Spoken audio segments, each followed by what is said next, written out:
This regular meeting of the Judson Board of Trustees is hereby called to order at 7 p.m. I'm very pleased that you've taken time to join us this evening. As the Judson Board of Trustees, we are here to set goals and policies and oversee the management of the district. We are responsible for approving budgets, contracts, personnel appointments, and to listen to reports from the superintendent. We are not here to make administrative or management decisions pertaining to the daily operations of the district. This is the responsibility of the superintendent. In compliance with the State Government Code on Open Meetings, tonight's agenda has been appropriately posted. This is a meeting in public, not a meeting of the public. As our guests, you are welcome to observe and listen. These proceedings are being video and audio recorded and will become part of Judson's permanent legal record. In order that the tape adequately reflects these proceedings, please silence your mobile devices and refrain from talking while others are speaking.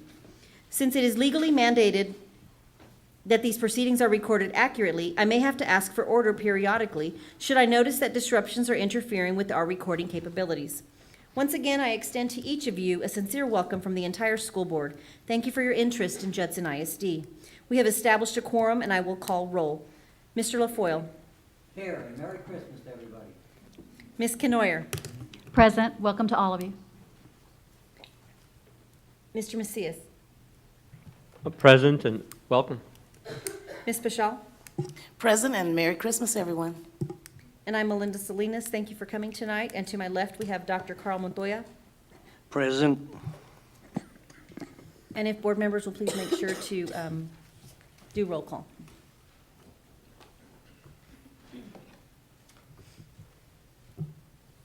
We're trying.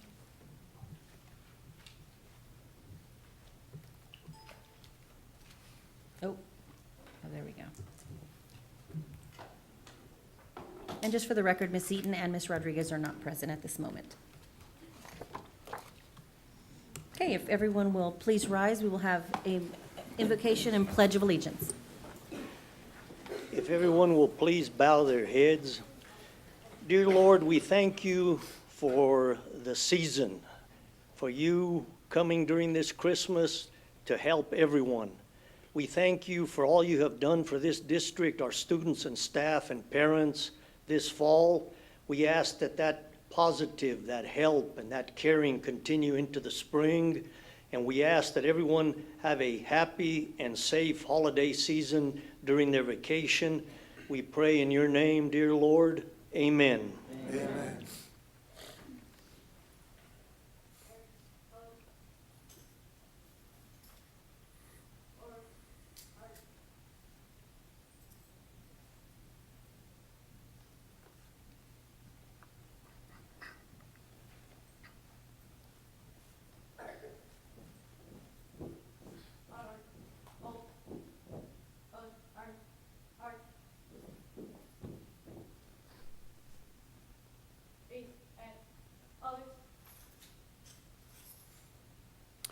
I'd like to introduce to you our pledge leader for tonight. She is Jaslyn Phillips. Jaslyn, why don't you come on up here to the front for the microphone. She is a 5th grade student at Park Village Elementary. Jaslyn makes A's and B's, and science is her favorite subject. She plays volleyball and wants to play someday for Kirby Middle School. She loves to watch Spurs basketball, enjoys Chinese food, and watching spooky movies. Jaslyn is the oldest sibling and is already being a good role model for her family by making good grades and having a positive attitude. Let's join Jaslyn in the Pledge of Allegiance to the U.S. and Texas flags. I pledge allegiance to the flag of the United States of America and to the republic for which it stands, one nation, under God, indivisible, with liberty and justice for all. I pledge allegiance. Texas flag. I pledge allegiance to thee, Texas, one state, under God, one and indivisible.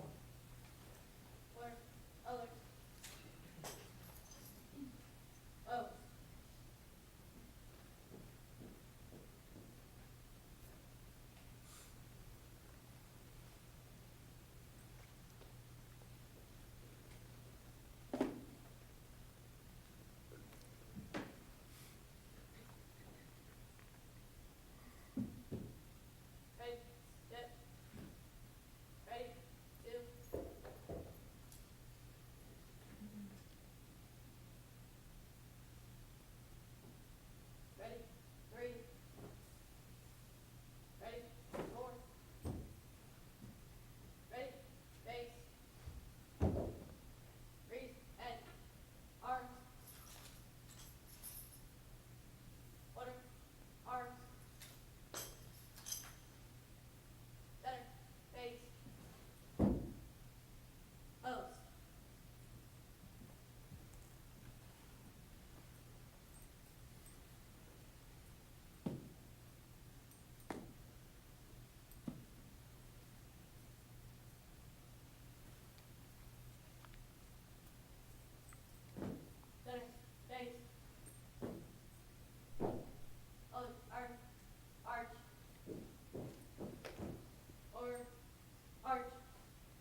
You may be seated. Let's give Jaslyn a hand for a nice job.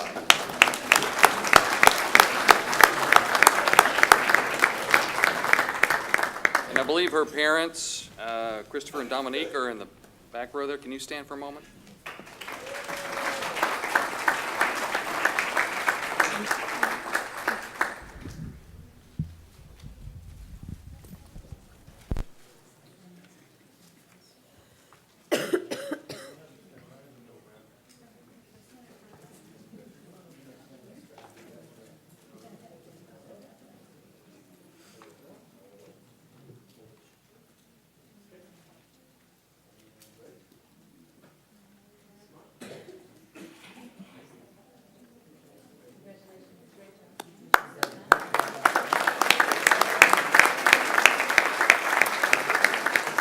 I'd also like to recognize the Judson High School Junior ROTC this evening, Cadet Major Jose Gonzalez, Cadet Airman Yasmin Hilliard, Cadet Airman Chase Buck, and Cadet Senior Airman Star Clinton.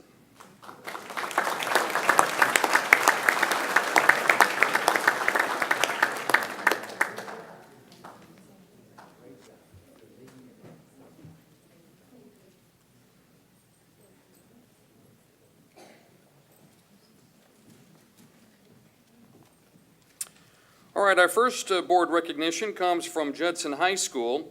You know, when you are a student athlete, you have to really be disciplined about how you divide up your time, giving your undivided attention at the right times to academics and to athletics is crucial to being standout student athletes.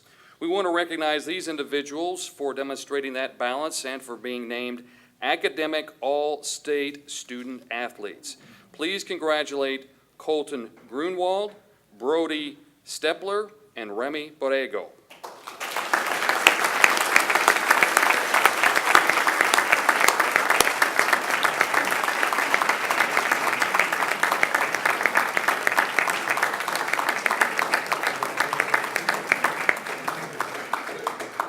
Also wanted to mention that All-State trainer, academic All-State trainer Rebecca Wynn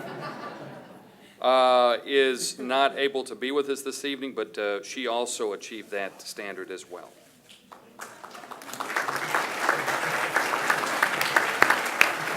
Are the parents here or any of the family members here?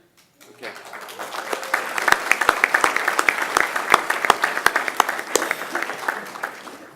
Okay, our next recognition comes from Judson High School as well. The Lone Star State School Counselors Association honors school counseling programs around the state that show excellence in results with students. It does that by recognizing select schools at the bronze, silver, and gold levels that represent increased levels of rigor.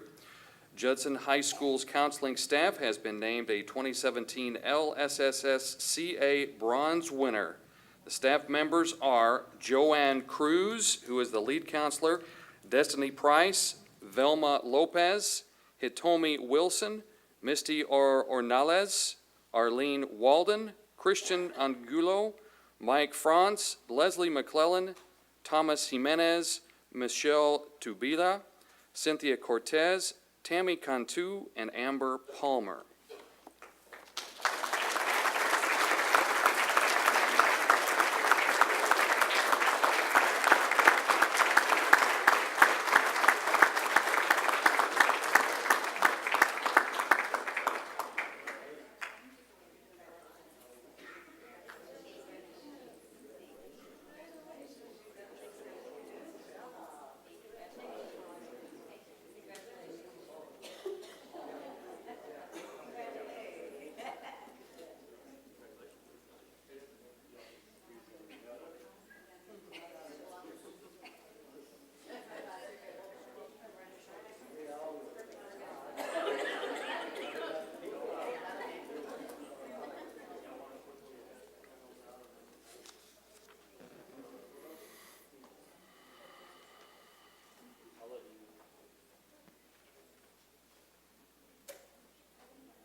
And our final board recognition comes from Crestview Elementary School, and I'm sure that many of you have heard of the recognition Crestview has received from the U.S. Department of Education as a national blue ribbon school. Well, they were one of only 2 selected in the San Antonio area. Only 26 were chosen in the state of Texas. We want to formally recognize Principal Yvonne Munoz and her staff. Mrs. Cruz is here as well before the board, and get a look at the big plaque from the Education Department. And one of my teachers, Mrs. Nader. Yes, and Ms. Nita. Thank you very much. Thank you for being here.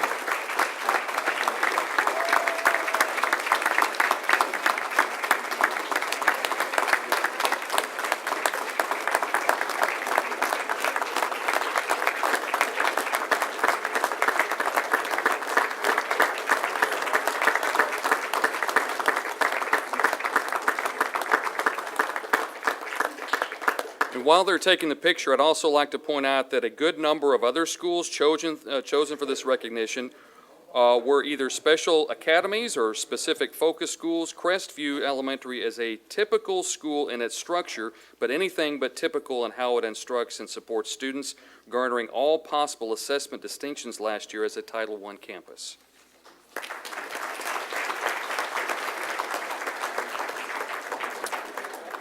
No, sorry, we have a couple, I'm sorry, I did say final, but we have a little something extra here. Miss Marissa Perez-Diaz is here to make a special presentation in reference to the Jeff and United Way campaigns. Good evening, ladies and gentlemen. Tonight we are here to honor some of our contributors to the United Way. The Judson Education Foundation is part of the United Way in an effort to help raise funds for scholarships and grants. And so to help me recognize some of our top contributors, I have Mr. David Schrantz with United Way to help me. Thanks, Marissa. As Marissa said, my name is David Schrantz, United Way, loan executive. I'm not a full-time staff member at United Way, but I always look forward to having Judson ISD as you know, as all the board members I'm sure know, y'all are a very generous school district. I work with a number of them. There's 16 in the San Antonio-Bexar County area. Of that, you are in the top 3. Judson ISD is always in the top 3 as far as generosity. So applaud y'all for that. You're great job. So we're going to recognize the campus champions from the schools. Maria Crone from Child Nutrition Department. Is she here? Okay, then. How about Alma Nieta from Crestview? All right.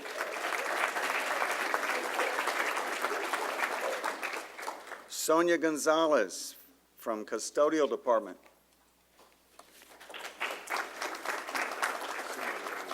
Channel Day from Hopkins Elementary. Okay. Thank you.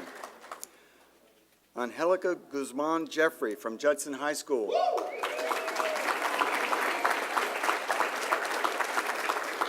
And Teresa Urbanowski, I don't know if she didn't make it.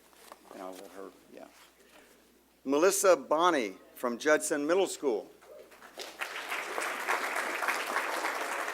William Oxford from the Maintenance Department. Tricia Walker from Metzger Middle School. And Sarah Ullman, also from Metzger. Is she, you know if she's here? Okay. Charla Green, Park Village Elementary.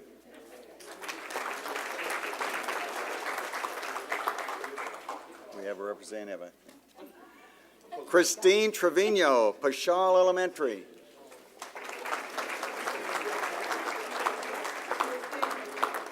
Meredith Jacobson from Salinas Elementary.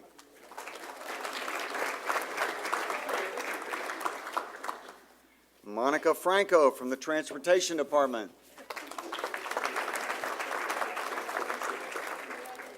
Amy Heinrich, Transportation Department.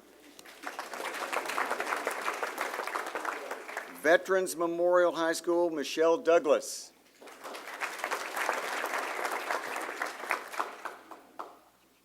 Erica Martinez Pocket from Woodlake Hills Middle School.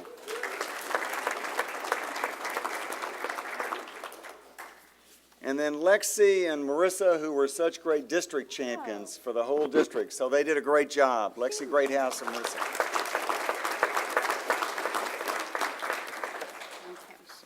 Alrighty, and so we're going to go ahead and pause really quickly so that our champions can take a quick photo with our board members.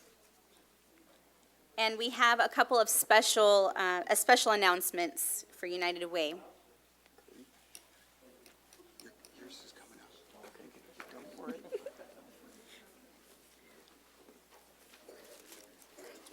Were you going to take a picture with the board? Oh, okay, okay.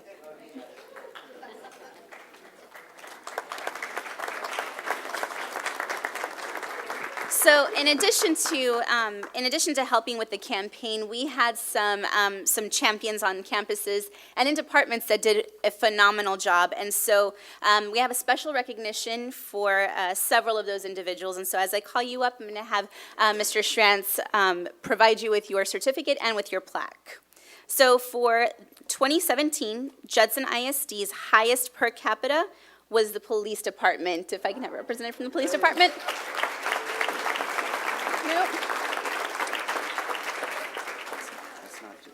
Is that the police?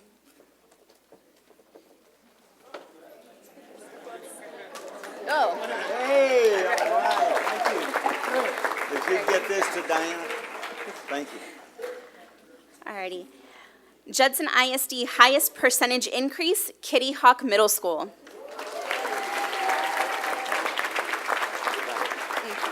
I'll get them. Okay. Judson ISD highest contribution, Wagner High School.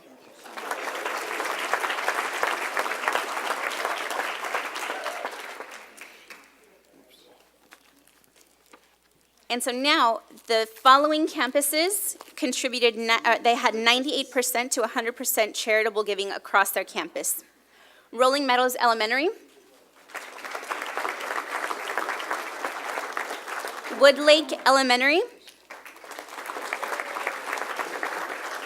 Judson Learning Academy,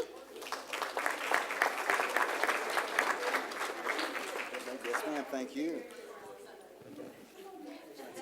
Let me give you your plaque.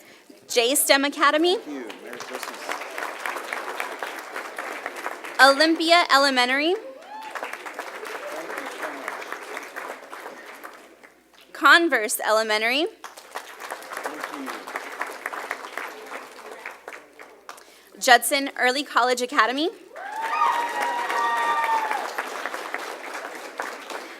Copperfield Elementary,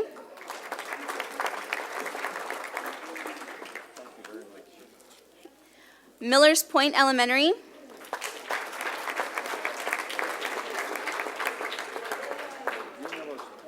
Okay, wait a minute. Let me get Copperfield there. Yeah. Franz Elementary, Thank you very much. Merry Christmas. Judson Care Academy, Friends, thank you. Merry Christmas. Hartman Elementary, Whoops. Are you here? I'm sorry, yes, thank you. There we go. And then Coronado Elementary, Hartman, thank you so much. You already announced Okay. Coronado. we have Spring Meadows Elementary, Coronado? Candlewood Elementary,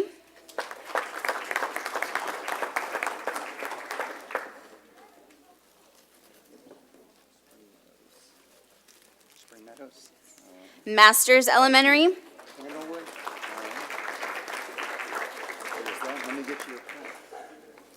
Elof Elementary, Masters? Kirby Middle School, Thank you so much. Kitty Hawk Middle School, No, Kirby, what am I saying? I know you. and last but not least, we had the police department. I know that our officer took off to the back, but we'll make sure to get him his plaque. There you go.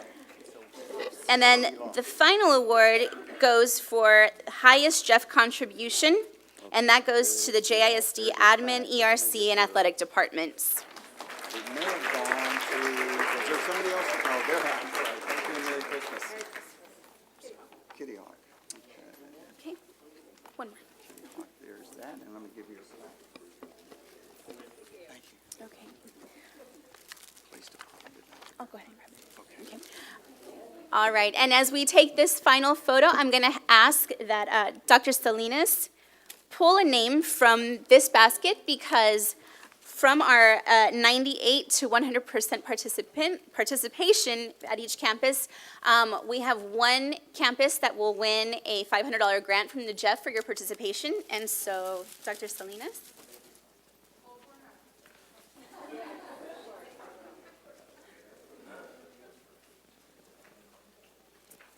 And the winner is Millers Point Elementary.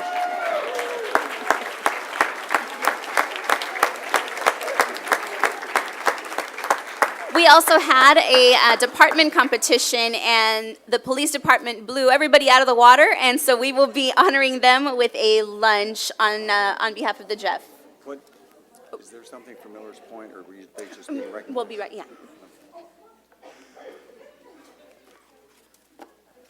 Oh, she needs to come up and get her certificate. That's right. Okay.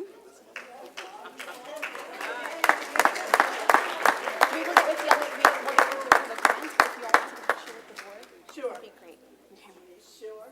David. Marcia, is that it? Uh-huh, and then I have the Fiesta medals. Are you doing the Fiesta medals now? Okay.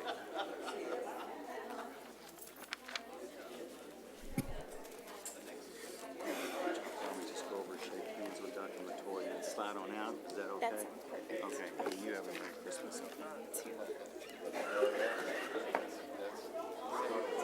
Excuse me.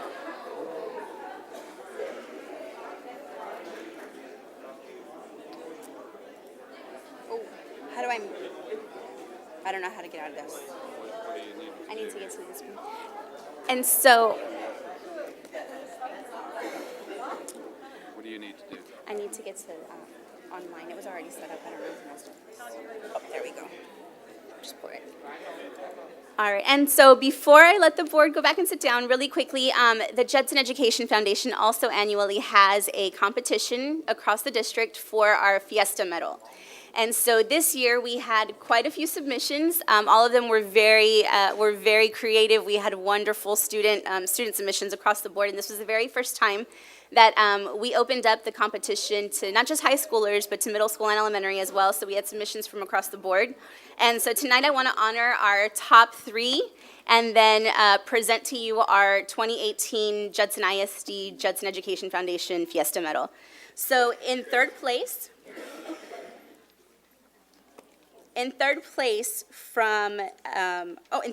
we have Miss Alexa Malone. She's from Judson Middle School. I don't know if Alexa made it in today. Yep.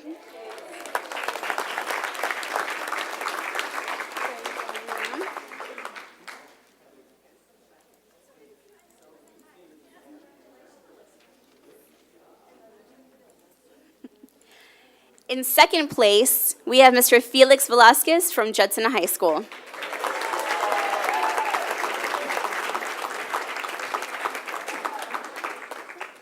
Congratulations.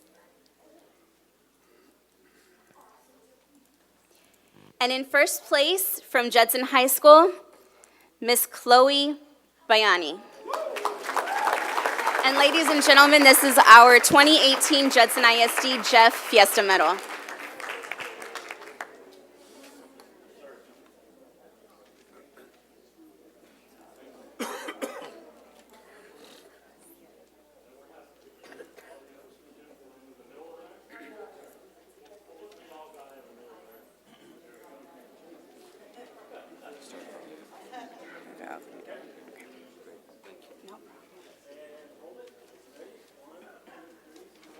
That's it? And those are our recognitions for this evening.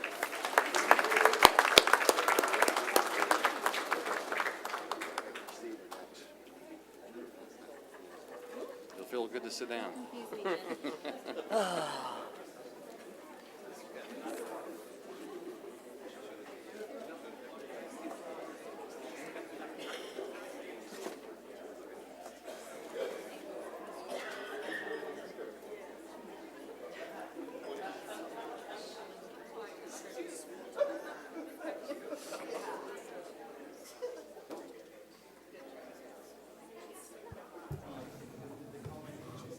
We'll move on to item 3, acknowledgement of visitors and citizens to be heard. This time is provided for citizens to address the board on issues or concerns. A person may speak one time for a period of 3 minutes. Presentations shall be informative only. No board action will be taken. A complaint or charge against an officer or employee of the district is not allowed in open session. Complaints and concerns should first be addressed by campus and/or district administration. If your topic involves a personnel matter, a student matter, or if you contend that your legal rights have been violated or board policy not followed, we have specific grievance procedures, DGBA legal and local, for these matters, and now is not the appropriate time to discuss these matters. We respectfully ask that you refrain from making personal attacks or rude or slanderous remarks or becoming boisterous. The presiding officer shall determine whether a person who wishes to address the board has attempted to solve a matter administratively. If not, the person shall be directed to the appropriate policy to seek resolution before bringing the matter to the board at a subsequent meeting. Citizens wishing to receive a response from concerns presented to the board must provide written documentation. The board shall not deliberate or decide regarding any subject that is not included on the agenda posted with notice of the meeting. And the first person we have is Cassie Flores, and the agenda item to be discussed is the IB program.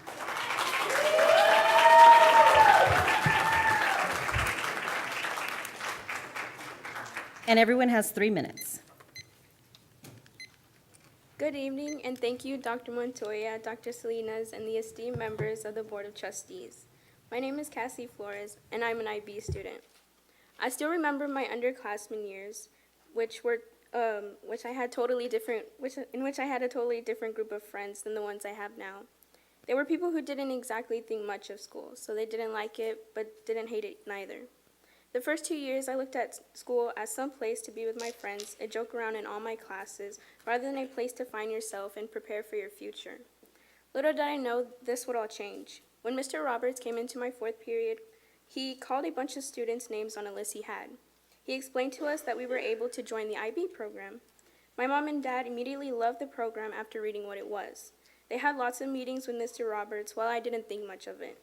My parents sort of asked me if I wanted to try it, and I said sure. By my response, I didn't seem interested. Well, I am far in the IB program now, and let me just say, this program was the best decision I've ever made. I look back at my freshman and sophomore years, and I realize how different they were compared to now. I like to recognize the teachers. These teachers are, I don't exactly have words, but they're truly great. Mr. Dickens, for one, is the most hardworking and caring teacher I've ever had. Along with Mr. Dickens, all our other teachers give us not only a great education, but comfort whenever we have bad days, because IB can get very stressful. Along with Mr. Dickens, all our other, Mr. Dickens, Mr. Anderson, Miss So, Miss Milam, Mr. Asher, Miss Majilton are always able to help us cope. I feel more inclined to learning because of them. I don't really remember anything from my classes, but I realized it was because I got distracted. The students have a big significance in this. These students in IB are the most intelligent people I have ever met. Of course, we get distracted now. We're young adults, that's what we do, but we all know when to work and when to get things done. I was a regular student coming into the program that is highly advanced, and I've learned that I have a little trouble with confidence because these individuals are so smart. At first, I didn't feel like I belonged. I would compare myself to them, compare our test grades, the way we speak and what we say. But as I got to know these students, I learned that they also have struggles. It made me feel better because I put myself down so much, that mentality. But as I got to know these students, I learned that they also have struggles. It made me feel better because I put myself down so much, and that mentality stayed with me. I am, however, getting better at adjusting to this. The friends I have now are very assuring. I have learned so much about myself in just 1 year. The most important thing I learned is that while IB is very challenging, it isn't impossible. I used to think I was average, but now I'm doing things I never thought I was doing. I never thought I was capable of doing, like writing essays from memory, writing short answer responses for biology. In fact, I recite what I learned from all my classes to my parents, teaching them. Getting my acceptance letter from UTSA to study biology made me look forward to after high school. Because of all the things IB teaches us, I feel ready for this next part of my life. I'm really happy Mr. Roberts called my name. I honestly don't know what I would be doing now.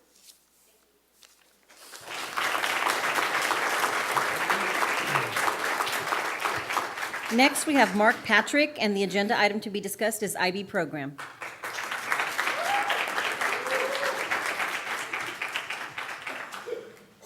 Good evening, Dr. Salinas, Dr. Montoya, and esteemed members of the Board of Trustees. I'm honored to speak to you today. My name is Mark Patrick, and I'm a graduate of the IB class of 2017. I'm studying biology as a pre-med degree at Baylor University, and I'm an Air Force ROTC student, a cadet. When I thought about how the IB program prepared me for college, things like the fact that it prepares you to study better, that it teaches you how to write good essays, and that a cup of coffee can make the difference came to mind. And while the list of things that you learn in IB is quite long, it's very applicable to college, you can find these in many other academic programs.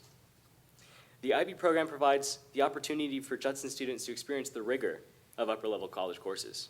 This rigor offered is something I have found truly mirrored in both lab and classroom environments at Baylor University. Personally, I've been able to observe two types of students at the collegiate level. You have the students who are simply pursuing academic success for the semester. They focus on the grade, and they focus on getting through that semester, getting through that class. Then you have students who are focused on learning for a lifetime. The IB class of 2017 has students pursuing careers in engineering, postgraduate research, medicine, business, education, the list goes on. IB produces students who are not focused on the now of education, but on a lifetime of learning and betterment. IB prepares students to not only succeed in college, but to exceed in everything they do. That is something that should be truly encouraged by our district.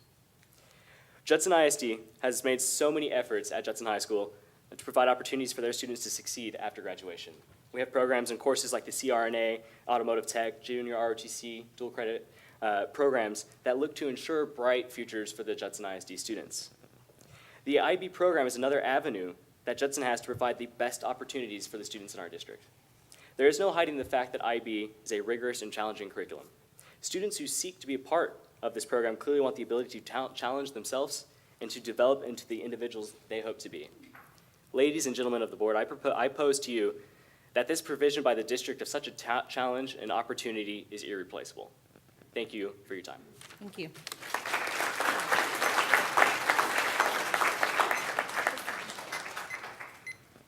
Next, we have Alexis McJitten.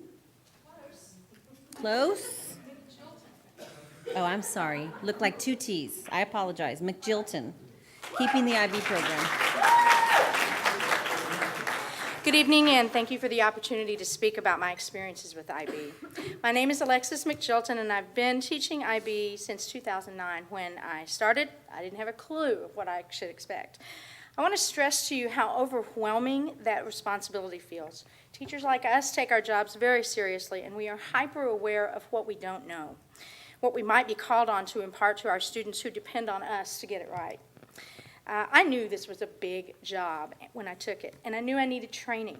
So I went to Florida for their excellent IB instructional program. After getting over the shell shock of traveling alone, I was impressed by what IB training really meant, reaching out to educate students on more than just an academic level. Judson had already offered me GT training, but this was miles away from anything I'd ever been to. IB's global focus meant that new literature, more rigorous literature, was available to me, literature that examined hard topics with perspectives I'd never really considered before. It pushed me to think about all the facets of learning. You see, IB seeks to create a global learner, one who is compassionate, curious, open-minded, reflective. At the time, I don't think I was exemplifying those things very well. So I took all this information back to my classes at Judson and began applying it. Soon, IB demanded more of me than a normal class would, I noticed. A lot of guidelines to learn and choices to make, but I got better at navigating those waters. The value of the professional development I've received through IB cannot be overstated. It made me a better teacher. Every session had strategies that were instantly applicable. Everything prepared my students for college and the world beyond. Sometimes advanced instructors plateau when it comes to professional development. We have a been there, done that attitude toward things we've already deeply internalized. But the collaboration demanded by the IB training rocked me out of my complacency. At one point, the district could not send me to the face-to-face training IB requires, so we opted for an online course. I was amazed to be collaborating with people from all around the world, logging in to comment on my teaching plans and strategies, discussing and probing my ideas, and finding them acceptable. It was the single biggest morale boost I've ever had as a teacher. IB's curriculum is designed to be stimulating, challenging, and dare I say, fun. I try my best to elevate it to every student through lots of choices, different presentation styles, and student collaboration. You'll find IB training encourages the same principles of diversity that TAG training does, along with the rigor of advanced placement. But the difference is that global perspective. You just can't get that from any other program. It's designed to build students' character by pushing them out of their comfort zones, something kids and the adults who teach them desperately need in our changing world. IB educates the whole learner, not just a single part here or there. This was my epiphany. I found that I was being educated as much as my students were. I was becoming an IB learner. So I ask you, why give up such a transformative tradition? Judson attracts students from all around the country who move to the area and then look to see what districts offer IB instruction. They are drawn to us because we're such a powerhouse. Academics, extracurriculars, athletics, and IB are all part of the mix that makes Judson such a great place to be, and why so many students want to be Rockets. I implore you to continue your support of this tradition of excellence. Continue your support of veteran teachers like me who want to be transformed by training that takes us beyond the classroom. Continue your support of the IB program at Judson High School. Thank you.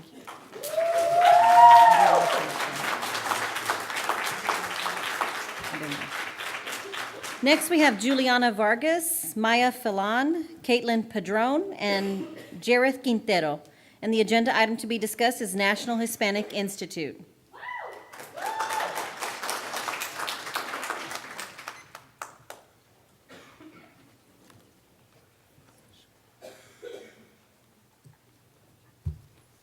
Good evening, everyone.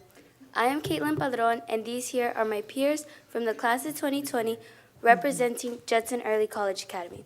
The 5 of us were selected to represent JISD and JECA in the Texas Star Grade Debate this past summer. This program is the first to many that the National Hispanic Institute offers to high school students such as ourselves. We feel very privileged to have been given this amazing opportunity and are here to share our experience with all of y'all. Hello, I am Maya Filan. Prior to attending this program, we spent months in preparation. Once a month, us, along with other students from the Judson District, would meet at one of the high schools and work on speaking and strategic skills such as presenting and vocal projection with Paola Hernandez and her professional colleagues. After counting down the days until June 13th, the date the program started, we were finally at Our Lady of the Lake University, where the program was held, and ready to take on any challenge given to us. We spent 6 days hard at work. Hello, my name is Jareth Quintero, and throughout these 6 days, we were pushed beyond our limits, where we each discovered new abilities and characteristics we never knew we had.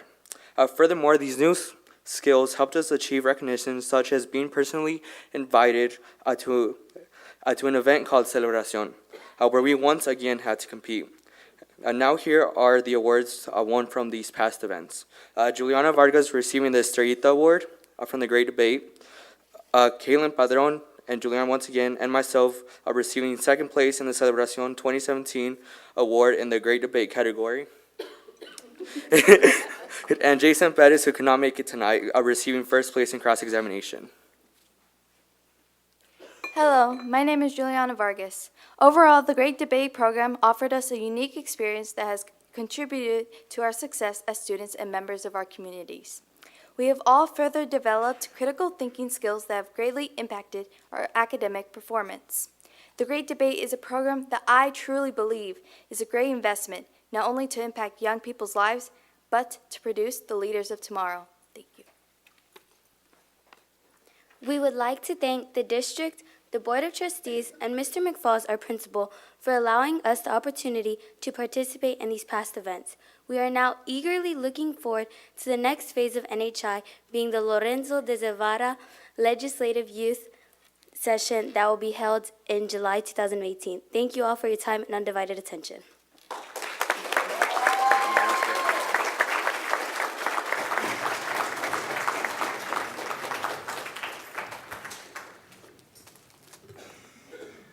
We're going to move on, and I'm going to be moving 6B, discussion of fall 2017 demographic report, since the demographer is here. Thank you. Good evening, Board President Salinas, members of the board, Dr. Montoya. It is my pleasure to be with you tonight. Tonight, I will briefly discuss the demographic update that we just completed recently. I will touch on the economic conditions that we're seeing across the San Antonio region. I'll spend a good bit of time talking about the enrollment projections, and then we'll summarize and have some time for discussion. We're very fortunate in the San Antonio region. Our economy is doing quite well. In fact, the annual job growth rate for the city of San Antonio's metropolitan area is 2.6%, which is almost 29,000 jobs that are being created annually. You'll notice the national job growth rate is 1.2%. So the San Antonio region doing quite well. It's in part due to the diverse economy. The San Antonio economy is based upon the military with the Air Force bases, it's entertainment, it is tourism, it is manufacturing. So the diversity of the economy is helping it to weather any slowdowns that the state of Texas is seeing. The San Antonio unemployment rate also very healthy at 2.9%. The city of San Antonio is at 2.8%. This is some of the lowest unemployment rates that we're seeing in the state of Texas. The housing market is also doing quite well. In fact, the annual start rate across the San Antonio region, we're building almost 11,000 new homes annually. That's up quite a bit from the third quarter of 2016. When we look specifically at Judson ISD, this is the ranking report based on annual closings for the school districts within the San Antonio region. Judson is ranked third in the San Antonio region. The annual start rate was 990 homes, annual closings over 800 homes. We have 1,511 vacant developed lots, so VDL stands for vacant developed lots. Those are lots that are on the ground ready for builders to build on today. We have 5,417 future lots. So you can see we've got a very healthy supply of vacant developed lots and future lots to be building a significant number of single-family homes for the next 6 to 7 years. When we look specifically, you'll notice at the starts by quarter, in the second quarter of 2017, we had a record-breaking number of starts when we started about 300 new homes just during the second quarter. Third quarter was 270, so we are likely going to top 1,000 homes started in the 2017 year. This is a breakdown of the annual closings. What we've also included is the proposed elementary attendance zones so that you can see the distribution of the housing based on the proposed elementary zones. We've also mapped the top 10 most active subdivisions. What you'll notice is the most active subdivision based on annual closings is Wortham Oaks. The annual closing there is 136 homes annually. They've got 211 vacant developed lots and over 250 future lots. The top 10 subdivisions accounts for over 70% of your activity can be found in those top 10. What you'll also notice is those red elementary attendance zones are closing more than 100 homes per year. That would be the Wortham Oaks proposed zone and the Masters proposed zones. What I would point out is the locations of those two future elementary schools are in the areas of the district that have the most housing activity. The orange elementary zones are closing between 51 and 100 homes per year. The yellow are closing between 1 and 50. So you'll notice the concentration of growth is in the far north part of the district, and it's also in the far south part of the district. Here's a map based on vacant developed lots. This helps us when we do the enrollment projections based on where the vacant developed lots are. That gives us the clue as to where the growth is going to be coming in the short term within the next 2 years. You'll also notice the concentration again is in the north part of the district and again in the south part of the district. Future lots are either future phases of developments that are already going. It's also concept plans of future developments. This gives us a window of looking to see where the development will be coming in the next 2 to 4 years. There again, your number one subdivision with the highest amount of futures is Liberté Ventura, about 1,000 future lots. It's located in the Elof Elementary Zone. There again, that's going to be a couple of years, several years down the road before we see that kicking into gear. But in your second most active areas, Horizon Point, 735 futures, Cibolo Canyons, 536. So you can see in the top 10 subdivisions based on futures, you have 4,184 futures that can be found in those top 10. This is breaking down the single-family new housing by the proposed elementary attendance zones. The number one most active elementary zone would be the future Wortham Oaks area. The annual start rate in that zone is 270 starts. Masters is a close second with 258. Copperfield is starting 123. And then I'll also point out Hartman. They're building more than 100 homes in that elementary attendance zone. This is just a big, the 30,000-foot view of the district, just to kind of give you, that overall view. Those green outlined areas, the green shaded neighborhoods, are active subdivisions that are building homes presently. We've got about 1,500 lots available to build on, with about 5,400 future lots. There's groundwork underway, so the bulldozers are working to deliver about 1,100 future lots that are in the development system to be coming to Judson ISD within the next 8 to 12 months. Some of the details, I won't go through all of the active subdivisions, but some of the highlights. Cibolo Canyons, it's about 1,169 total lots. There were 45 homes under construction during the third quarter. They're building about 100 homes per year. The estimated build-out could be about 300 to 400 students. That location is in the proposed Wortham Oaks Elementary Zone. We've also got Wortham Oaks development. It's about 1,456 total lots, about 60 homes under construction. It is your most active neighborhood right now. Estimated number of students at build-out would be between 380 and 450 students at build-out. Chandler Crossing, 250 total lots, 7 homes under construction. It's a relatively new development, and so right now we've just got a couple of students there. At build-out, we can have 120 to 145 students. Summerhill, there is a section of that is split between Judson and East Central ISD. There's a total of about 382 total lots. They're building about 25 to 30 homes per year. At build-out, we could have about 40 to 50 students within the Judson ISD. Capano Ridge, 280 total lots, 29 homes under construction. There's groundwork underway for 153 lots. The current yield there is 0.52 students per house. At build-out, we could have about 150 to 180 students. We've also got Rolling Creek, 473 lots. All the lots are delivered. There's about 10 homes that were under construction during the third quarter. When it builds out, it could have between 300 and 350 students. And then Shield Farms, 76 total lots. There's 14 homes under construction. At build-out, could be about 40 to 50 students in that neighborhood. Miller Ranch, 655 total lots, 27 homes under construction. There's groundwork underway on 43 lots that should be delivering this spring. They're building about 75 homes per year. At build-out, we can have between 400 and 450 students. Horizon Point, it's been active for a while. It's about 1,416 total lots, 37 homes under construction during the third quarter. There's groundwork underway on Phase 10, which would be an additional 41 lots. At build-out, we could have 850 to 920 students. Northeast Crossing, 1,344 total lots. It is split. Within Judson ISD, we've got about 1,080 lots. There's about 403 current students that live in Northeast Crossings.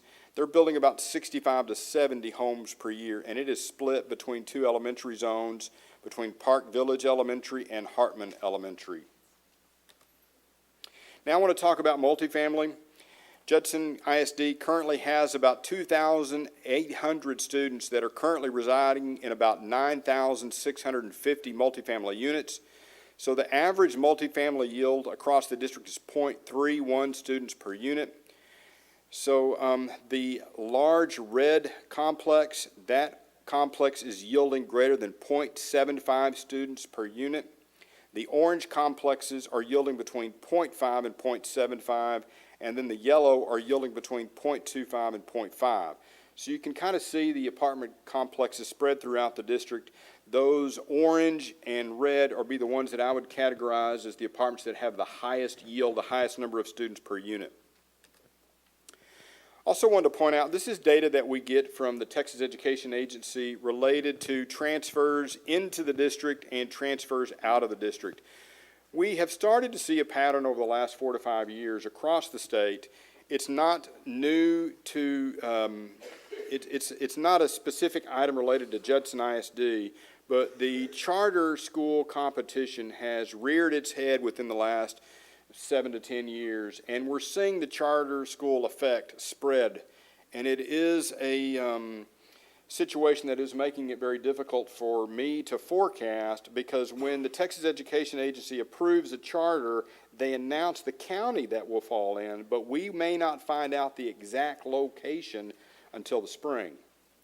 And so then that now causes us to make reactions to this in the spring, and we're doing our presentations primarily in October, November, December. That's what makes it somewhat problematic. But I wanted to show you the trend. Back in 2011, we had 2,685 students that were transferring to charter schools or to surrounding school districts. You can see it went up to 2,900 students in 2013, then it fell down to 2,500, and over the last 2 years, it's climbed to 2,600. Last year, it was 3,065. So there's definitely an increase in charter activity that is pulling students from Judson ISD. When we look at the transfers in, you're transferring in a little over 100 students, and a majority of those students are likely employees, children that are coming in with their parents that work here within the district. Now here's the look at the enrollment projections at the grade level across the district. This past October, we're using an October snapshot number to help us measure the history, and also we're forecasting forward with an October number. We had 23,109 students this past October, so we had a little bit of growth of about 80 students. The yellow is the largest grade per year, and the green is the second largest grade per year. It's not unusual for the 9th grade to be the largest class in a school district. That's consistent with what we see with most school districts. It's because those 9th graders, when they become 9th graders, they sometimes don't quite get enough credits to become sophomores, so they pin up there just a little bit. And then usually by the sophomore year, they catch back up and they move on up. But that 9th grade pattern is a pattern we see at virtually all high schools. You'll also notice the kindergarten number has been slowing. The kindergarten number has not been growing, and it's primarily a function of a change in the birth rate. So we've seen a slowdown in birth rate over the last 5 to 7 years. Initially, we thought it was related to the recession back in 2007 and 8, but then we have come to realize it's not a recession issue, it's a millennial issue, and the millennials are not forming households, and they're not having their first child until much later. Now, we're seeing the birth rate data start to point towards an increase in kindergarten within the next couple of years. That's why you're going to notice in 2019 that kindergarten number jumps back to 1,700, and eventually it's going to get back over 1,800. So the millennials are going to have children. It's just that they're waiting until nearly 30 to start to have those kids. I've got, you know, and it's a multi-faced issue. A lot of the college kids are coming out with a lot of college debt. The wage growth has not kept up to the point where they can afford housing, so housing is problematic, so they're living at home longer after they come back, thus the term boomerang kids. Those boomerang kids are coming back. I've got one of those that graduated from college and came back home, and she's working on her master's and just finished her master's, and then at some point pretty soon she'll be on her own. The other issue is, yeah, who knows how long that'll do it. She is our youngest, and it's our only daughter, so she can stay as long as she truly wants. But I point that out just that it's a little change from what we saw. When I was a kid and I graduated from high school, I think my dad said he was going to change the lock. And because, you know, the expectation was when you left home, it wasn't that they didn't want you back. It was just, it's a part of the transition that happens. And I point that out just that we're starting to see the kindergarten numbers across the country starting to come back, and that's why we're doing that with Judson ISD. We're saying within the next 2 years, we're going to get that back over 1,700. Now, the growth, you do have consistent growth. So from what I showed from the housing slides, there's pockets where you're growing pretty strong. There's also pockets where it's not growing as much, some of those older neighborhoods. And so the enrollment projections call for an increase of about 854 students within the next 5 years. That would put your enrollment in 2022 at 23,963. In 10 years, your enrollment could grow by 1,964. That will put your enrollment in 2027 at 25,073. At the campus level, this is looking at the elementary campuses, keep in mind these numbers are based upon the proposed new elementary zones. And what I'll point out is that the current gold column does show you what your elementary campus enrollments are this past October, and your largest elementary is Rolling Meadows. Rolling Meadows has over 912 students, and then your second highest ones are Hopkins Elementary, Masters Elementary. They have over 700 students. And so those growth areas, if you remember, were primarily in the Wortham Oaks area. They were also in the Masters area. So the opening of those two elementary schools will help to draw off students from Masters and Rolling Meadows.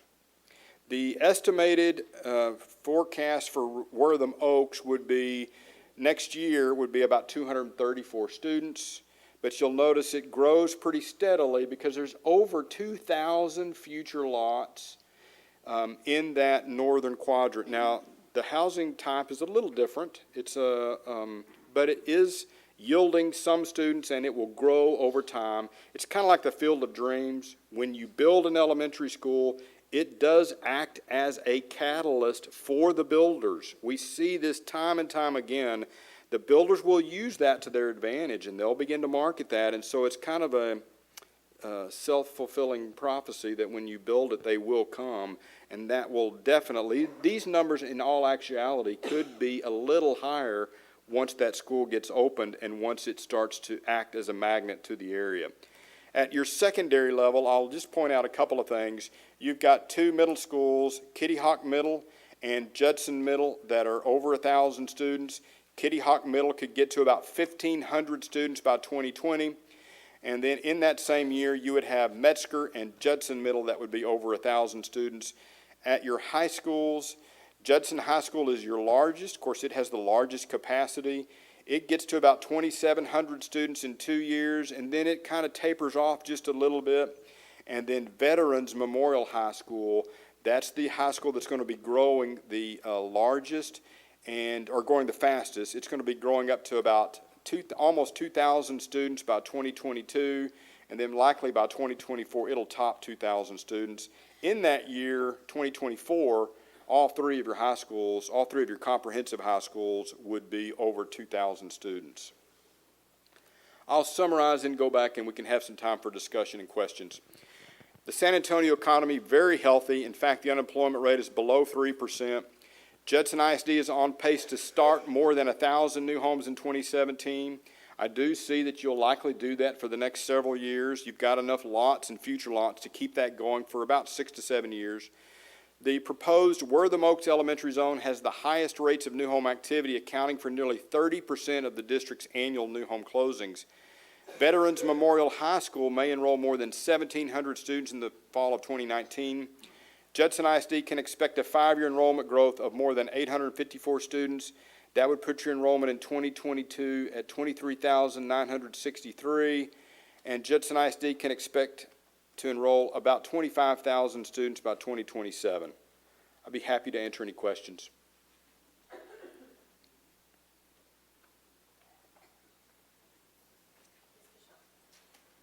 Thank you, Dr. Salinas. I just have one question. I did not get what the build-out will be for the Horizon Point residential area and I think it Let's see, Horizon Northeast Point, Crossing. Horizon Point at build-out would be about 850 to 920 students, and that's total students, K-12. Right, okay. And then Northeast Crossing?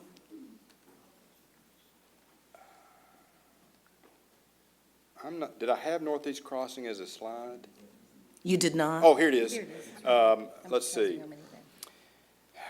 You know, it's kind of split up into a couple of areas. I think this might have been why my research analyst didn't split the build-out between those two elementary zones. I'll make sure we follow up with the build-out from those two zones. Thank you. Good questions.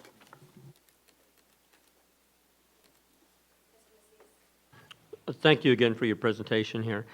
Looking at your new housing activity by elementary zone, you did stipulate here that ELOF has a future of 1,000, which I think is, according to the color coding, the third highest activity. So talk to me a little bit about that. What is it? Well, yeah, go ahead, talk. Sure. If my memory is correct, from when I looked at this one, it's in that southern part of the ELOF zone, and I believe there was some development restrictions, or the developer was having some issues working out some of the details that may be delaying it. So that's why when I think I mentioned it's probably not within the next 2 years. It's probably going to be beyond 2 years, because my memory, if it serves me correctly, and I'll be happy to follow up when I get back to my office and can look at the notes specifically, that it had some development issues that were pushing it back. But when we see a preliminary plat or a concept plan, we go ahead and put it in the database as a future, even though they may have some issues to work out. So some of the futures are active, and that's why I mentioned there was about 1,100 lots that were in the development pipeline. That means they've broken ground and the bulldozers are on site. That the one in Elof, it's still paper. It has not broken ground, and it still has some issues to work out before it can start development. And so I do notice on a 1516 right there where it's not too far from Converse Elementary, there's a slew of bulldozing happening, but I don't see a lot on Converse in terms of future. So I see zeros across the board and a future of 261. Is that incorporating that developments that are occurring? Yes. Okay, so it's going to be minimal then if it's 261. Yes. Thank you.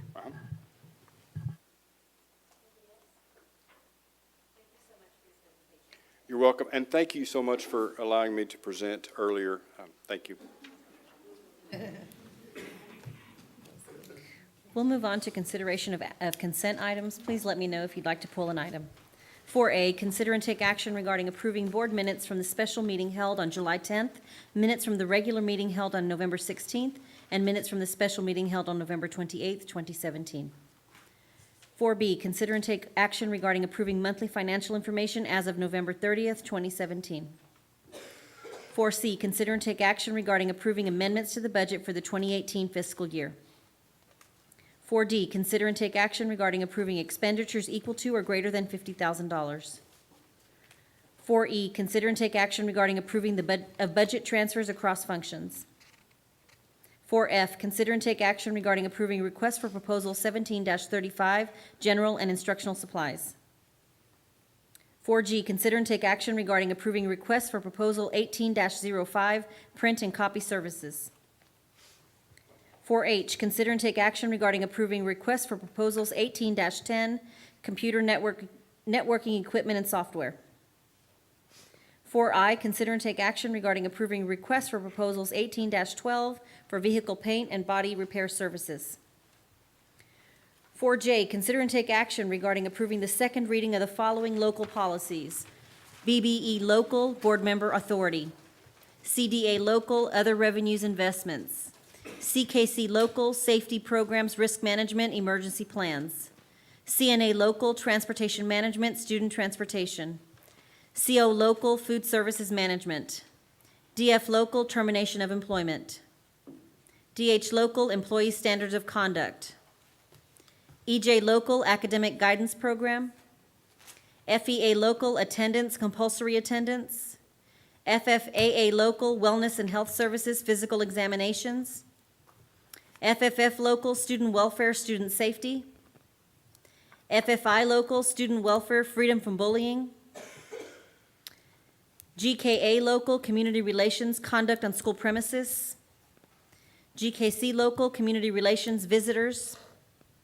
GKE Local, Community Relations, Business, Civic, and Youth Groups. Motion by Mr. Macias, second by Mr. LaFoille. We will proceed to vote. We are voting on items 4A, B, C, D, E, F, G, H, I, J.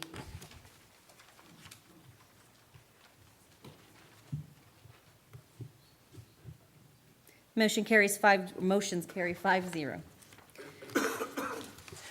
Item 5, discussion and consideration of action items.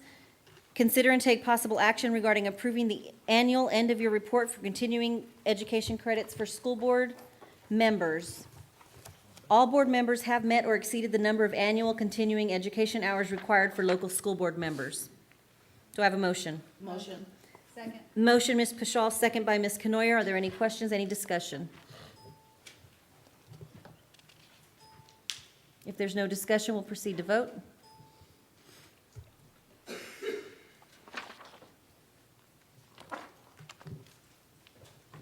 Motion carries 5-0. 5B, consider and take possible action regarding approving Campus Improvement Plan Executive Summaries Report. Motion. Motion, Mr. Macias, second, Mr. LaFoille. Discussion. Are we going to get any presentation? Only if we have questions.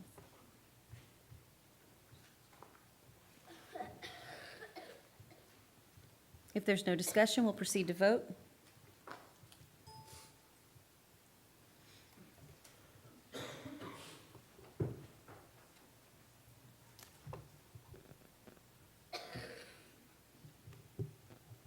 Motion carries 5-0.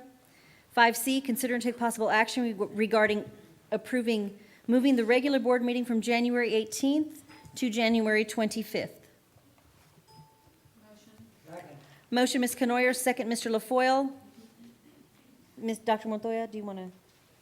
And again, members of the board, basically what that does is move the board 1 week further in January. The reason is that we'll be returning from the Christmas holiday, and we need a little more time to make sure we get all the agenda items correctly and all the support materials and all of that type of stuff. Any discussion? If there's no discussion, we'll proceed to vote.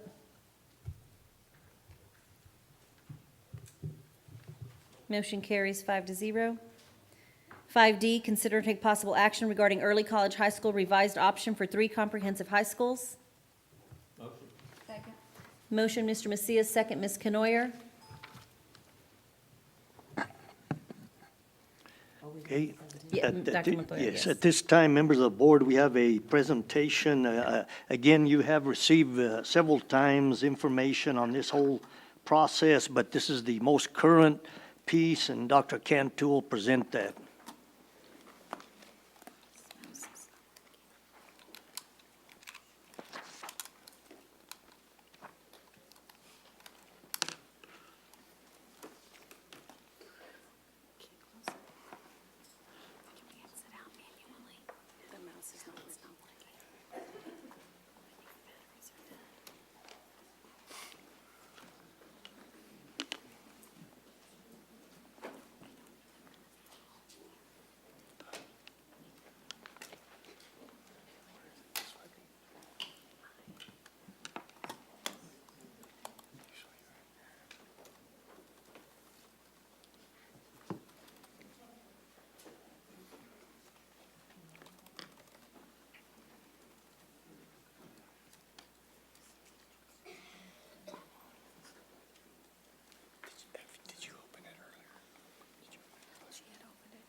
Sounds like it. It's tired too.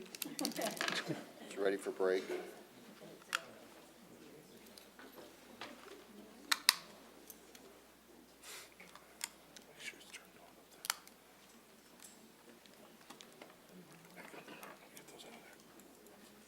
Thank you so much. Thank you. It's okay, thank you. Thank you, technology team. Good evening, Madam President, board members, Dr. Montoya, and community and staff members. What I'd like to share with you is the revised presentation on what's our next steps are for the early college high schools.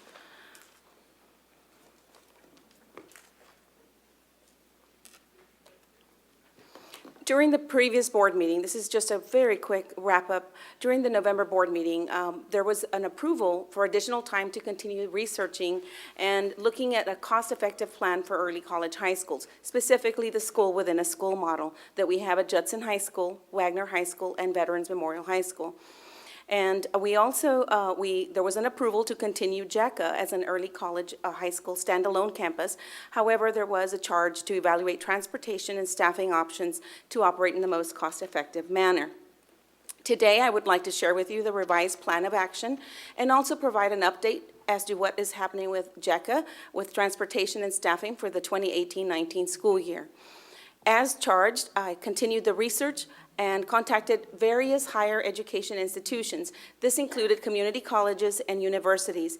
And the conversations were held with the representative from the Higher Ed Institute and also the early college high school partner. The information I was gathering focused on tuition fees, the availability of online courses, the selection of high school and staff using our own staff as adjunct professors, also the cycle of instructional materials. How long was that cycle? And could we establish benchmarks for a school within a school? Also, the possibility of a partnership. The findings are very interesting. We had tuition fees that range from $76 anywhere to $200 per course. The majority of higher education institutions that I contacted, they offer online courses, and they allow high school teachers to serve as adjunct professors.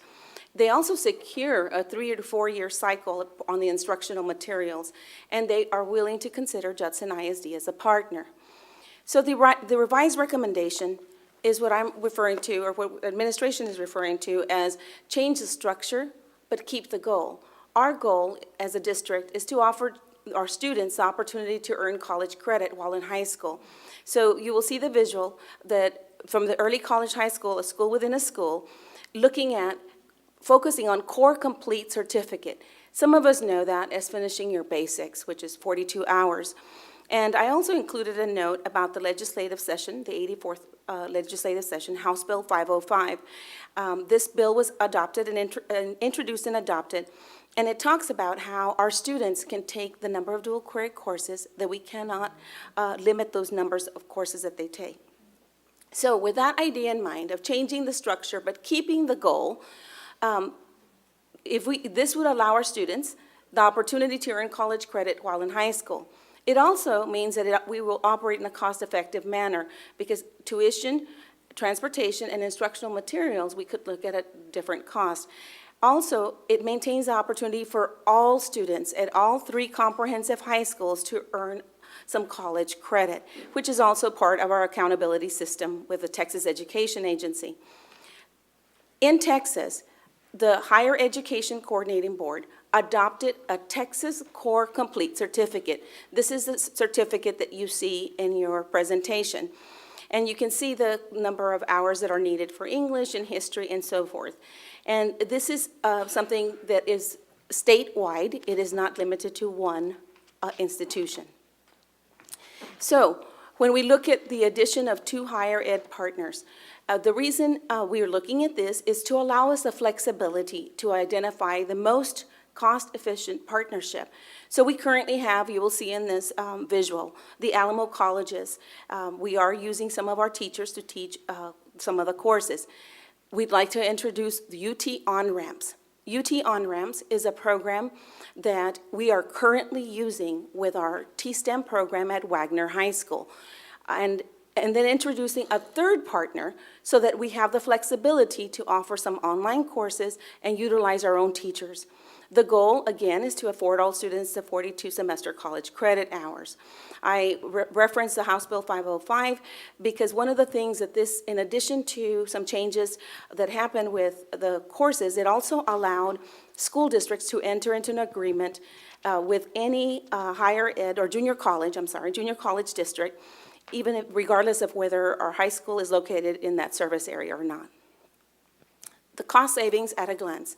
So this gives you a good visual as to what we're looking at for Alamo colleges, which we're proposing to continue, UT on-ramps, and other higher education institutions. As far as staffing, all three entities allow us to use our staff.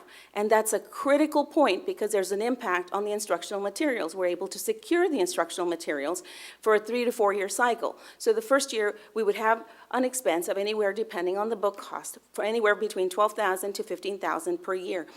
UT on-ramps is our first option because there is no instructional material cost.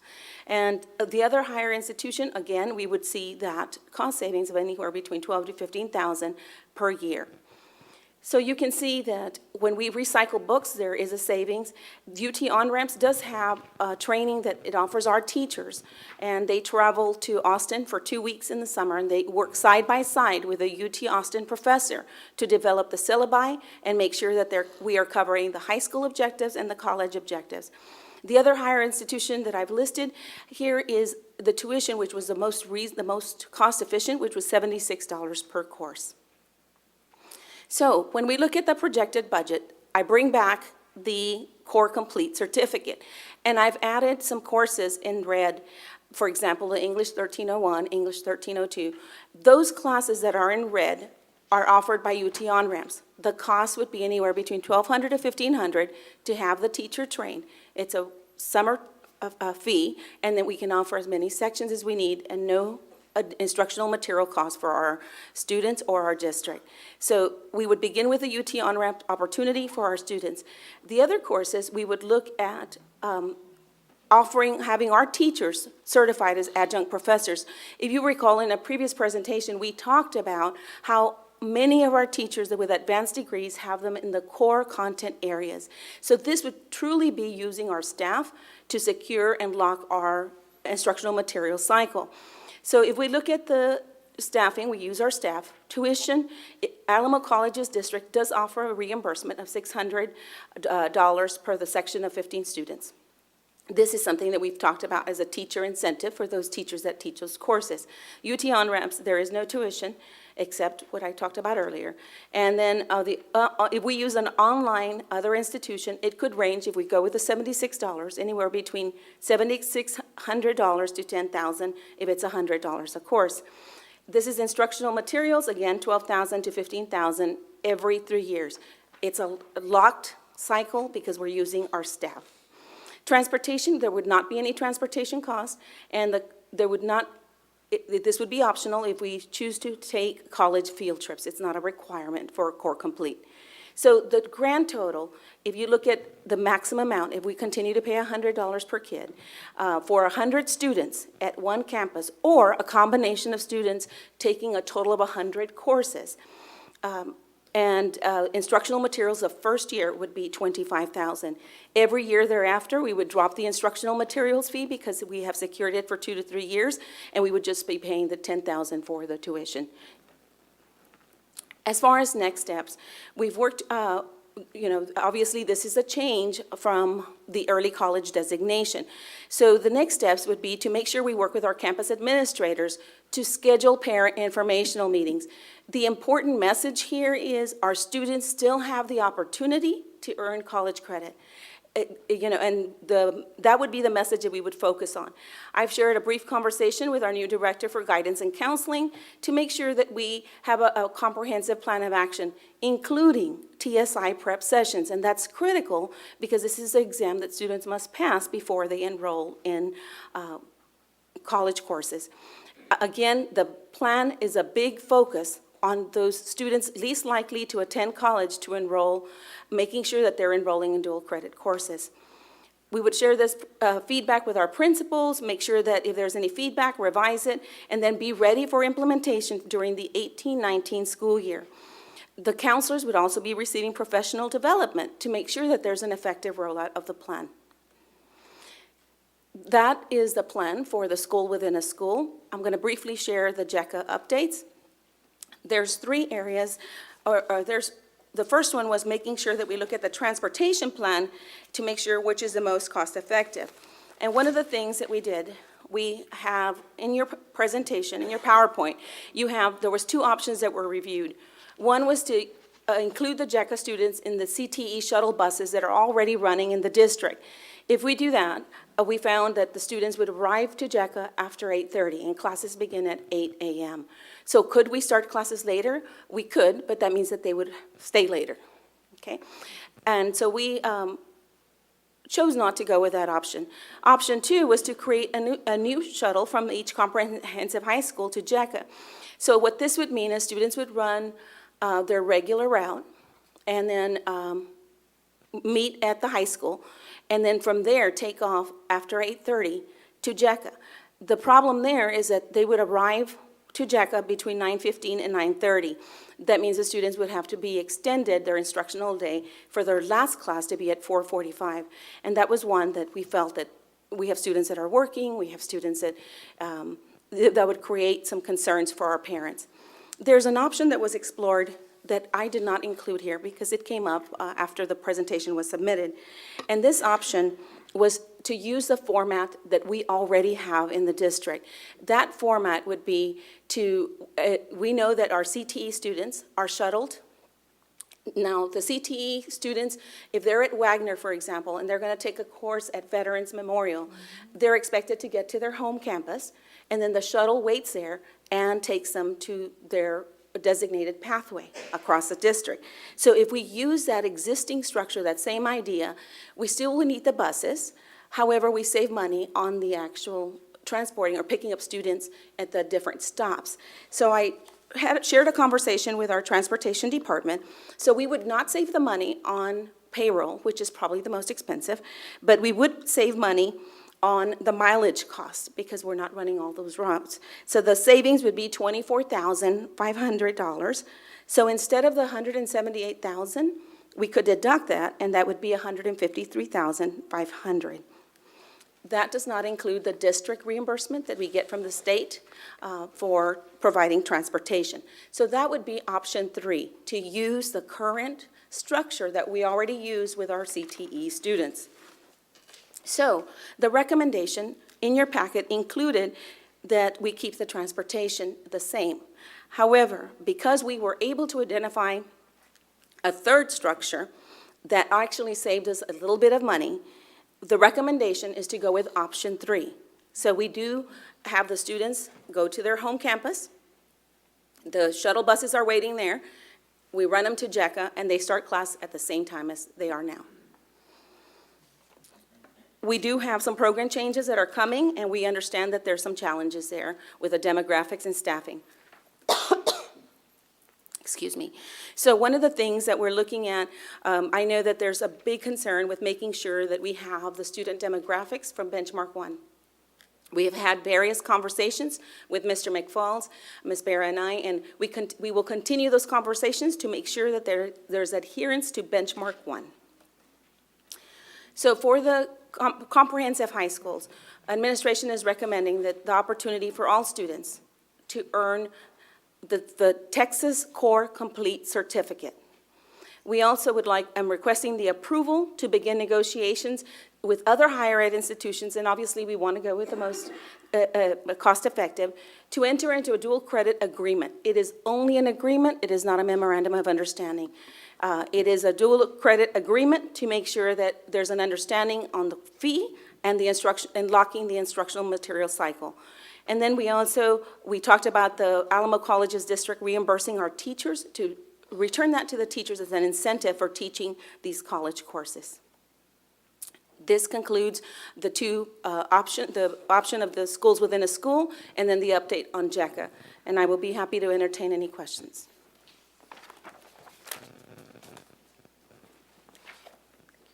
Ms. Canoyer. Thank you so much. I can tell that you've put in a lot of hard work over the last few weeks, making sure that we've had all the information available to us. My one concern is about the transportation for JECA, because we are making sure that some of those students are now making sure that we are addressing the ones who are least likely to attend college, all those qualifications that you talked about to meet that particular benchmark blueprint from the state. I want to be sure that we don't have an issue with those students getting to JECA. Those are the ones who are least likely to have transportation on their own. So I am okay, and I know that you'll bring it back to us if something arises where we can't make this new transportation formula work. I want to be sure that we continue with what we're doing now. Yes, ma'am.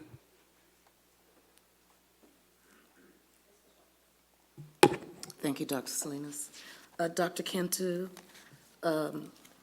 you are estimating all of these costs on 100 students, correct?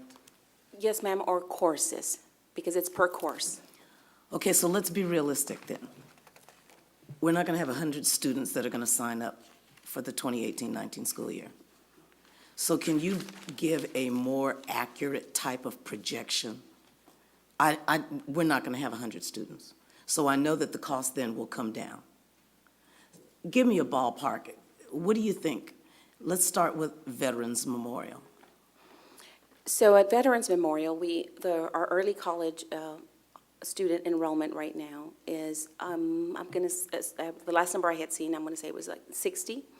So if we were to cut the 100 students, and let's just say 50% to play it safe and easy to do the math, then we could cut that 25,000.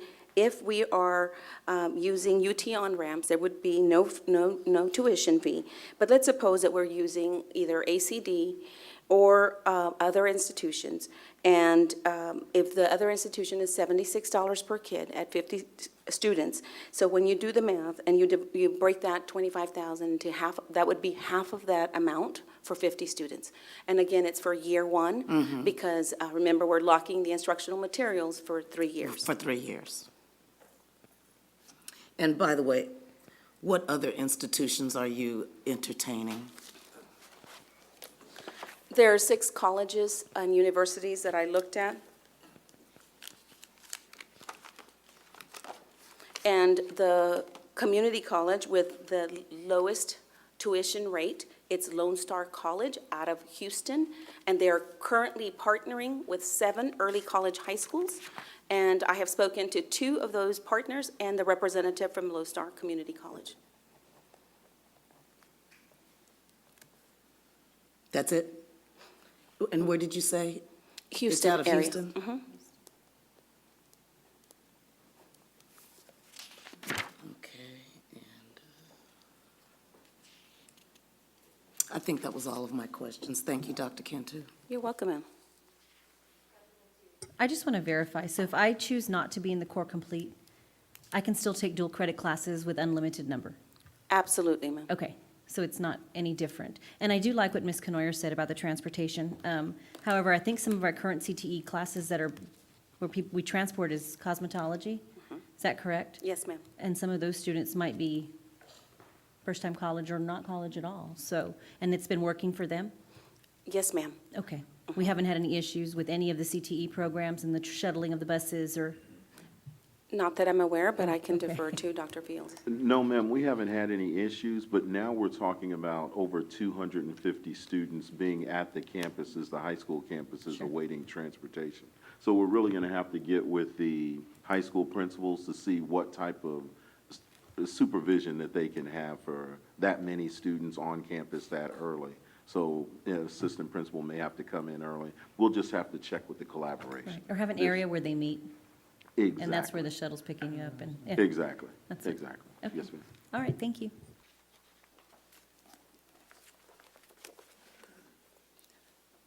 Anybody else? Yes, she is. Okay, if there's no further discussion, we'll proceed to vote.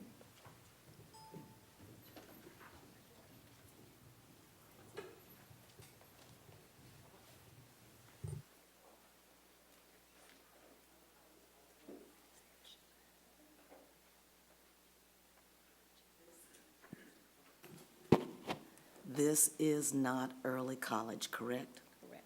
Dual credit, It is dual credit. AP classes? And so, since the schools already have their early college designation, when is it removed? When is it deleted? At the end of this year. At the end of the year? The memorandum of understanding is in effect till the end of the school year. Okay. The renewal process begins in February, so we would just not pursue the renewal. All right, okay.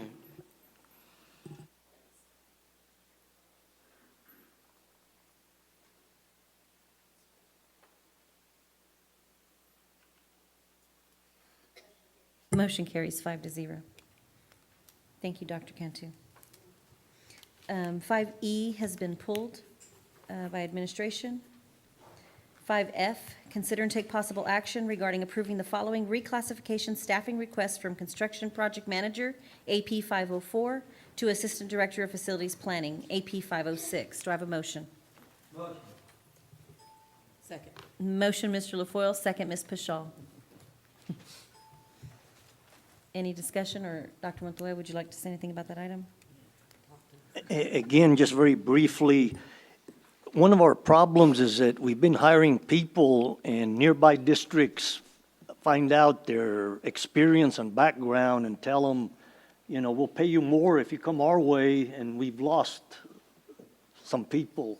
And this would probably negate that and help us to keep this person and their expertise as we do a lot of the construction and building over the next couple of years. Thank you. Mr. LaFoille?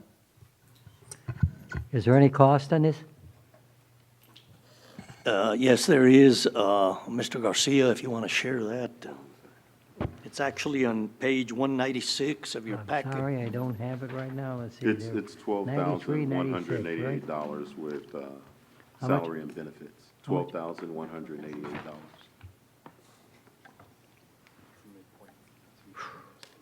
That's an estimate from midpoint. Annual estimate for the year. That's correct. For the year. For the not year, yes. Okay. Yes, sir. And we'll proceed to vote.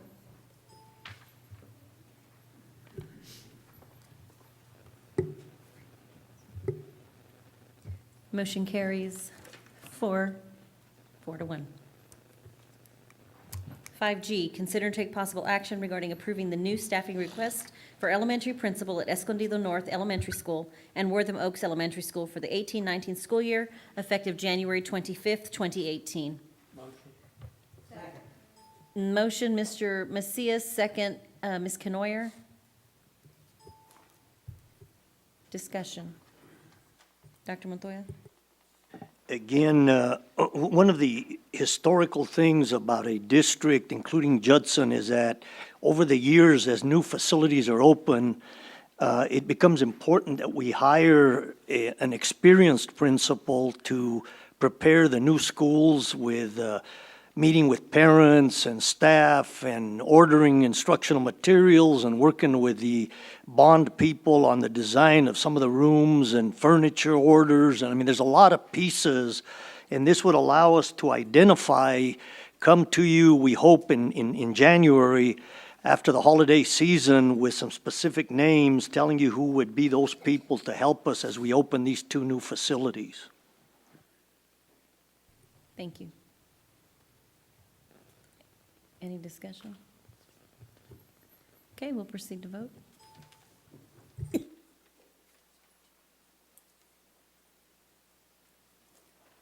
Motion carries 5-0. Next item, we will discuss after closed session, or we will consider after closed session, and we're down to 6A, Superintendent's Report Construction Update. Again, members of the board, we just briefly want to share how we're proceeding again on the bond projects, because they are in full-blown moving forward and a lot of things happening. So, Dr. Fields? Yes, sir. There's not very many changes from last month's presentation. Of the 10 elementary campuses that we were supposed to put working kitchens in, We've already have 5 contract negotiations already in place. And then we're moving forward with the other 5 in an effort to get those done really quickly. In addition, we've moved forward on the 6 critical roofs that the insurance company identified, and we're moving through completion of those a lot quicker than what we anticipated. And the second phase of Veterans Memorial, we're in the schematic design phase, and they've already given us some renditions, so we're going through those. So we're moving pretty quickly through the bond-related items a lot quicker than what we had anticipated. Any questions?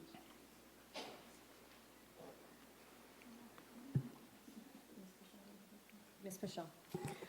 I don't have a question, Dr. Fields.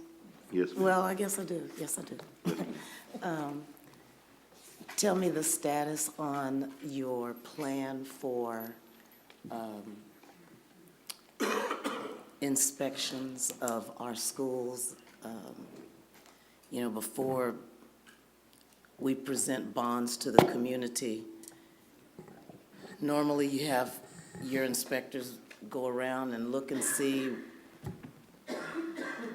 what kind of conditions our schools are in. And I had asked you, I don't remember if it was last month or the month before, could you do a quarterly type of report to let us know the condition that the schools are in after my show and tell last year? I remember it clearly. Yes, ma'am. We set up a report that we were going to bring on all of the work that's been done on all the facilities throughout the district during the quarters. And we're preparing that now. It's the end of December in which it would be due, so we would deliver it in January. Okay. But we also created a comprehensive facility inspection that we're asking facilities and maintenance to go around and just try and do 10 campuses or facilities within a quarter. Yeah. To go through it with a fine-tooth comb and see if there's anything that we need to contact. That way they don't have to continue to go to the same schools. Exactly. Yes, Thank you, Dr. Fields. Anyone else? Thank you, Dr. Fields. We'll move on to, are we in 6, I think? 6C. 6C. First reading of the following local policies: DEC local, compensation and benefits, leaves and absences. EHBAF local, special education, video, audio monitoring. EIA local, academic achievement, grading, progress reports to parents. FFH local, student welfare, freedom from discrimination, harassment, and retaliation. GBAA local, information access, request for informations. Any discussion? Okay, we'll move on to 6D, update on statement of impact submitted by the following schools: Promesa Academy, Inc. and the Academy of Stone Oak. And again, this is something TEA does anytime literally a new charter school opens. We get a form and we stipulate the impact, which in some cases is an impact. And you heard the demographer already share a little bit of data that we do lose kids, some of them, to the charter schools, and that report goes to TEA. And to be honest, I don't think they do anything with it. I think it just gets filed, but it's a process we have to do. Okay. Any discussion? We'll move on to 6H, update on board, 6G, update on board advisory committees. Section 11.1512 of the text of the Education Code requires a school district to report annually, no later than September 1st of each year, to TEA the number of requests submitted by a member of its board of trustees during the preceding school year and the total cost to the district for that school year of responding to such requests. And I'll just go through the requests and the time that it took for the request total time. B1, 8 requests for a total time of 1.50. B2, 5 requests for a total time of 3.50. B3, 0 requests, 0 time, and there was a previous B3 board member who had 1 request with 0 time. B4, 39 requests with 36.25 time. B5, previous board member, 1 request with 0.25 time. B6, 25 requests with a time of 29.75. And B7, 5 requests with a total time of 3.75. Any discussion? And so the B1, 2, 3, 4, 5, 6, and 7 are based on your place. So I'm place 7, so I'm B7. Right? So I had 5 requests with 3.75 hours. B1 is Ms. Kenoyer. B4, 39 with 36.25 hours. Oh, okay, that's Mr. Macias, I'm sorry. Okay. Right. That just talks about the time, but they do have to report the amount, correct, also? The money that adds up to. And the next one is 6H, update on board training, conferences, events, and consider future agenda item requests by board members. Mr. LaFoille. Do you have anything, any events?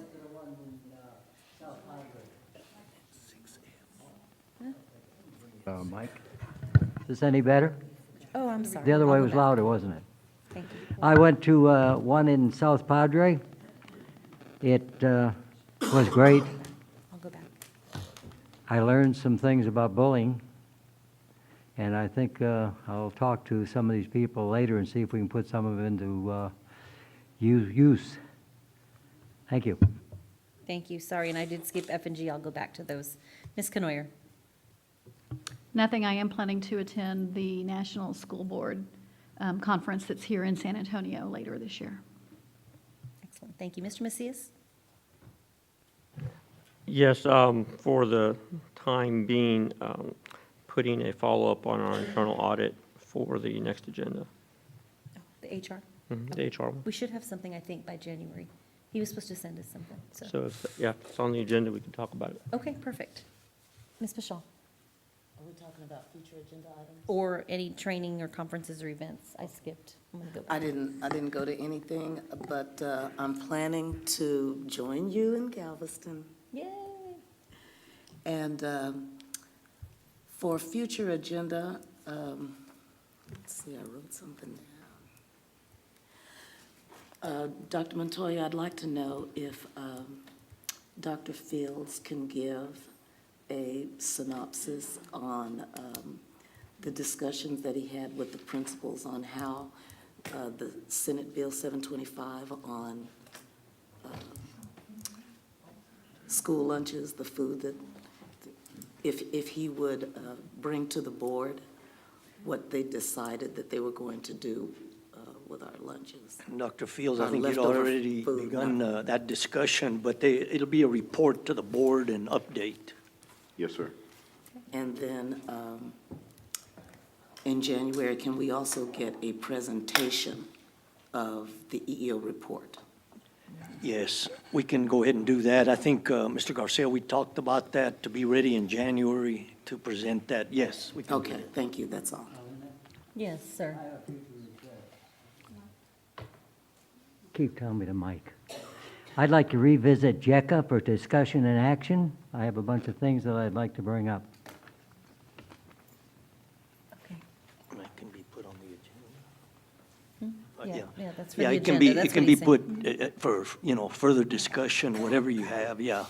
So I think Betty, if I you'll want take action on it that, too, just in case we want to vote. yeah, we can have that on I can there. name off the things I want. Well, You can get your notes to Ms. Yeah. Collins. Okay, I'll give them to her. And then she can put those on there. 6F, Annual Judson Early College Academy JECA report. Dr. Cantu, if you'll go ahead. This is again an annual report that comes to the board, so we're kind of giving you an update, Dr. Cantu. Yes, the MOU requires us to present a mid-year report to our board, and you have a copy in your binder, pages 269, where that's the first presentation. I'd like to just highlight, I know you've had an opportunity to review it. I want to acknowledge that Mr. McFalls worked with me and collaborated with me to make sure we put this presentation together. The highlights of JECA, obviously, we have a repeat of the 7 distinctions from 2016 to 2017, so that's certainly something to celebrate. The scholarships are looking very well.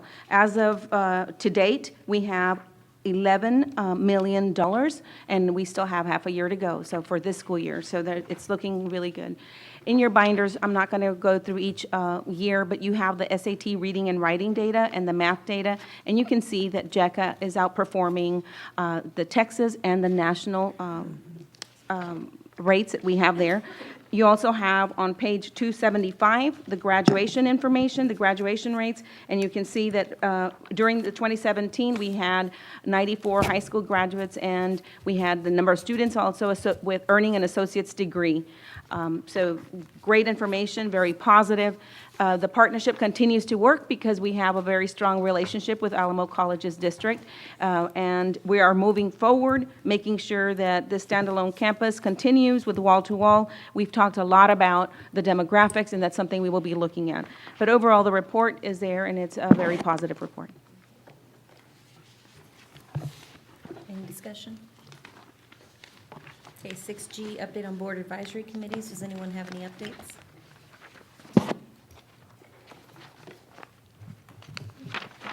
I know we had a meeting, and so everybody signed up. I can go ahead and share that we did have a meeting on January the 11th, and all four different committees, board advisory committees met, and I believe we've already set the dates for next year. All of them were very positive, and all the people were very excited about being in the different committees. Ms. Pashal?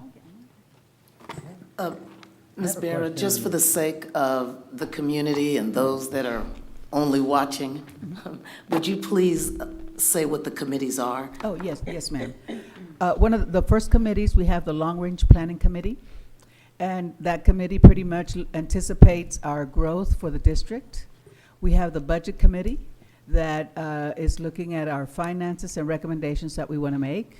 We have the Curriculum Committee that looks into our current curriculum system and any recommendations that the committee wants to make and look at the current practices that we have right now.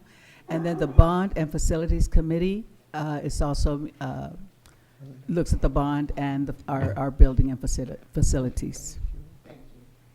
Thank you.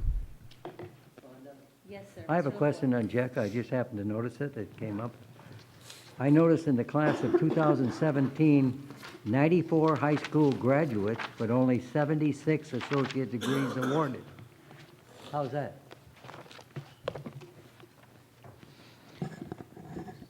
What happens when students take their associate's degree, if they happen to fail a course, they may graduate in the summer, and because they have to retake the course, so those students are not included here, and that percentage is slightly higher. I can get that information for you. But what happens is they have to retake the course. They pay for it on their own in the summer, and so I can give you the update with the most current graduates. I'd appreciate it. I'm sorry? He would appreciate it. Yes, sir, I'll get that for you. Thank you. Okay, if there's no further discussion, we'll move on to item 7. The board will now adjourn into closed session pursuant to the following sections of the Texas Open Meetings Act. Texas Government Code 551.074, discussing personnel. Texas Government Code Section 551.075, update on outcome of attorney rendered second opinion on Jeff annuity divestment issue. And 551.071, attorney consultation related to proposed revised board policy. And the time is now 8:51.